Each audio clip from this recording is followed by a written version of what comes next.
ಸ್ಥಳವನ್ನು ಪರಿಶೀಲನೆ ನಡೆಸಿ ಮಹಾಂತ ರಘುಬರ್ ದಾಸ್ ರವರ ಮನವಿಯನ್ನು ವಜಾ ಮಾಡಿದರು. ಬಾಬರಿ ಮಸ್ಜಿದ್ ಅನ್ನು 1528ರಲ್ಲಿ ನಿರ್ಮಿಸಲಾಯಿತು. 1949ರವರೆಗೆ ಮುಸ್ಲಿಮರು ಮಸ್ಜಿದ್ನಲ್ಲಿ ಪ್ರಾರ್ಥನೆ ನಡೆಸುತ್ತಿದ್ದರು. 1949ರಲ್ಲಿ ಮಸ್ಜಿದ್ನೊಳಗೆ ವಿಗ್ರಹಗಳನ್ನು ಬಲವಂತವಾಗಿ ಇರಿಸಲಾಯಿತು. 1992ರಲ್ಲಿ ಮಸ್ಜಿದ್ ಅನ್ನು ಅಕ್ರಮವಾಗಿ ಧ್ವಂಸಗೊಳಿಸಲಾಯಿತು. ಇದು ನಿಜವಾದ ಘಟನೆ. ರಾಮನು ಬಾಬರಿ ಮಸ್ಜಿದ್ ಭೂಮಿಯಲ್ಲಿ ಜನಿಸಿದರು. ರಾಮ ಮಂದಿರ ಕೆಳಗೆ ಬಾಬರಿ ಮಸ್ಜಿದ್ ಅನ್ನು ನಿರ್ಮಿಸಲಾಗಿತ್ತು. ಇದು ಸುಳ್ಳು ಘಟನೆಯಾಗಿರುತ್ತದೆ. ಆಗಿನ ದೇಶದ ಪ್ರಧಾನಿಯಾದಂತಹ PV ನರಸಿಂಹರಾವ್ ರವರು ಬಾಬರಿ ಮಸ್ಜಿದ್ ಅದೇ ಸ್ಥಳದಲ್ಲಿ ಪುನರ್ ನಿರ್ಮಾಣ ಮಾಡುವ ಮೂಲಕ ನ್ಯಾಯವನ್ನು ಹೇಳಿದ್ದರು. ಆದರೆ 26 ವರ್ಷಗಳಾಯಿತು ಬಾಬರಿ ಮಸೀದಿಯನ್ನು ದಮನಗೊಳಿಸಿ.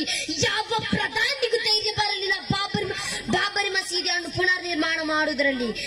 ಮೊನ್ನೆ ಉಜಿರೆಯಲ್ಲಿ ಒಬ್ಬ ಬಂದು ಹೇಳಿದ್ದು ಏನೆಂದರೆ, ಬಾಬರಿ ಮಸೀದಿಯ ಸ್ಥಳದಲ್ಲಿ ರಾಮ ಮಂದಿರ ಕಟ್ಟುತ್ತೇವೆ, ಅಲ್ಲಿ ರಾಮ ಮಂದಿರ ಕಟ್ಟಲು ಬಿಡದಿದ್ದರೆ ಮಕ್ಕದ ಮಸೀದಿಯ ಪಕ್ಕದಲ್ಲಿ ನಾವು ರಾಮ ಮಂದಿರ ಕಟ್ಟುತ್ತೇವೆ.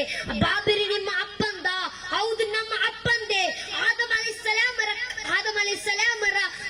ಅಲೈಹಿಸ್ಸಲಾಮರ ಸೊತ್ತು, ಅದು ನಮ್ಮ ಸೊತ್ತು, ನಿಮ್ಮ ಸೊತ್ತಲ್ಲ. ಬಾಬರಿ ನಮ್ಮದೇ. ಇನ್ಶಾ ಅಲ್ಲಾಹ್ ನಾವು ಬಾಬರಿ ಮಸೀದಿಯನ್ನು ಕಟ್ಟುವೆವು.